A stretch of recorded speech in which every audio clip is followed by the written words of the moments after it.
do it. I said, let's see what Pat comes up with. That sharp black and white with the touch of red and the microphone on it, and it's just a beauty. I hope people come and get to see it. I love it. Calling it bra radio. Such a worthwhile cause. It's Creative Commons at Adelphi University tonight at the Ruth Hartley University Center. WCBS News Time 12:24. We'll do business for you in a minute.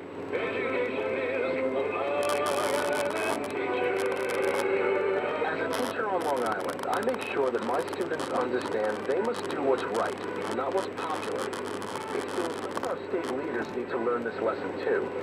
It may be popular right now to save tax dollars at any cost, but the effect will be to starve our schools of resources required to provide reasonable class sizes, adequate course selections, and the full range of sports and clubs that have been the hallmarks of Long Island's public education.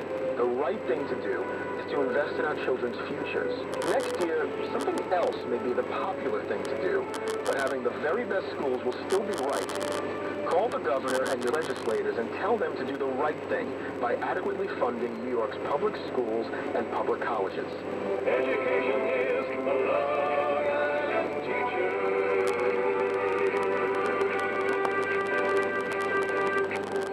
Paid for by the Long Island President's Council. WCBS News Time 12:25. Time now to check business. Let's go live with Marcy Norton at the Wall Street Journal. Stocks still rattled by the nuclear threat and other problems still left over from the disasters in Japan. And aftershocks continue to shake Tokyo, which isn't helping sentiment at all. The Dow Jones Industrials are down 172 points at 11,821. The Nasdaq's down 39 points. S&P lower by 18. Those are still big numbers, but they are actually not as steep losses as we saw earlier in the session. So, believe it or not, things are improving. We're still deep in negative territory. Crude oil prices are still lower, down 2% at $99.10 a barrel. On bets that oil demand will be down in Japan in the near term as the country deals with those emergencies. Manufacturing activity continues to expand in the New York area, but more businesses are raising prices because their costs are going up. The New York Federal Reserve Bank's manufacturing index was up more than expected so far this month, and the employment part of the index jumped compared to February. Nasdaq's getting closer to making a bid for the New York Stock Exchange. NYSE already has a pending deal with Deutsche Börse, and that deal is under consideration by antitrust officials in Europe. But Nasdaq has been working on upending that deal. Shares of NASDAQ OMX Group are lower, down nearly 2% at $25.86. 10-year Treasury note is up a little more than a half point, with the yield down to 3.29%. Again, the Dow lower by 167 points. I'm Marcy Norton of the Wall Street Journal for WCBS News Radio 880. WCBS News Time 12:26. In any business, you're going to get criticism that some of this stuff online is completely untrue.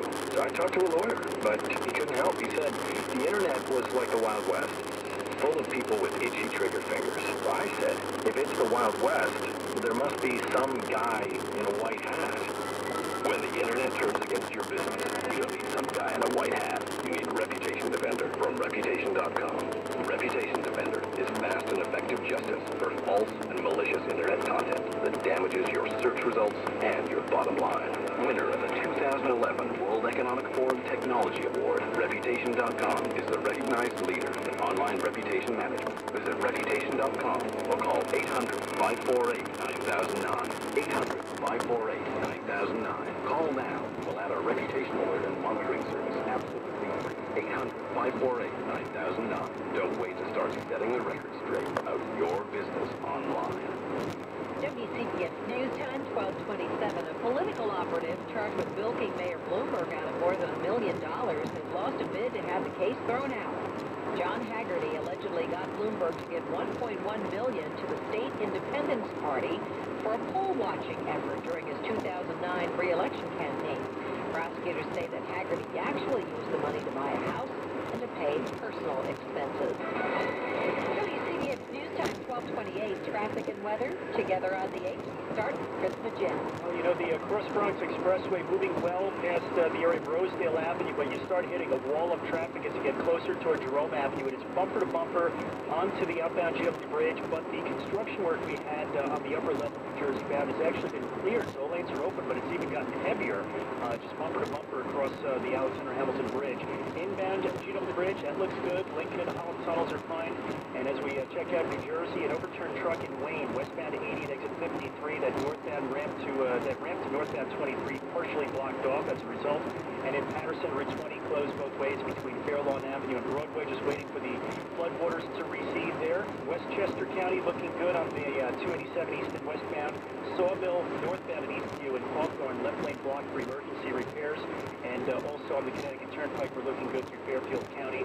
Traffic sponsored by lendingtree.com. Mortgage rates are still as low as 3.125%, 3.4% APR. Go to lendingtree.com or call 1-800-555-8733 today before rates go up. That's 1-800-555-8733 to speak directly to a loan expert today. Now here's John Elliott in the CBS 2 Weather Center. Hey, thanks, Chris. Good afternoon, everybody. Just checking some numbers, too, as far as the Passaic River goes. Showing staying about flood stage through Thursday, 8 p.m. at Pinebrook. There is better news for the Passaic River. Little Falls should be below flood stage by Thursday, but it has been a slow, painful process, I know, and wish we had better news, but we do have rain in the forecast. Evidence of that right now underway overhead with those clouds moving through, upper 40s at best, and then clouds tonight. I think you're okay for all of your Tuesday evening comings and goings. After midnight, the rain rolls in. Sun mixing north and west. Watch out for some slippery streets. And then after the rain, a great nice warm St. Patty's Day. 43 now. I'm John Elliott in the WCBS. Fidelity's new Bridgewater, New Jersey Investor Center located at 762 Route 202 South of Bridgewater Town Center. Call 1-800-FIDELITY to learn more. Fidelity Brokerage Services, member NICE Pacific. WCBS News Time, 12:30. News, traffic, and weather. On air, online. We are News Radio. WCBS 880. Good afternoon on this Tuesday, March 15th, 2011. I'm Pat Farnack. Here are the stories making news. In Japan and worldwide, fears over a meltdown at a tsunami-damaged nuclear power plant. An update from CBS News coming right up. The winds are blowing Japan's radiation toward the Pacific Ocean at the moment. Calls for greater regulation of the tour bus industry following 2 fatal accidents. And former City Council President Andrew Stein is sentenced on a tax conviction. In sports, the NCAA tourney starts tonight. CBS News Update. I'm Steve Cape, and Japan is brainstorming ideas to cool down a crippled nuclear reactor. The government's ordered water to be injected into a spent fuel pool at one of the reactors, and military helicopters may be used to drop water.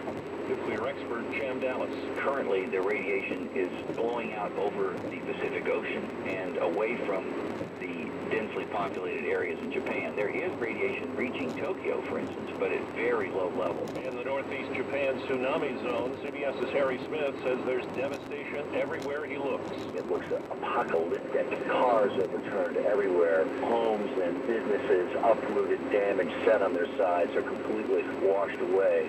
Town after town in the northeast waterfront section of this country. The death toll still expected to stop 10,000 in Japan. The nuclear uncertainties led to worldwide stock sell-offs. The Dow is down 170. CBS News Update. I'm Steve Cape. WCBS News Time, 12:32. Well, we spoke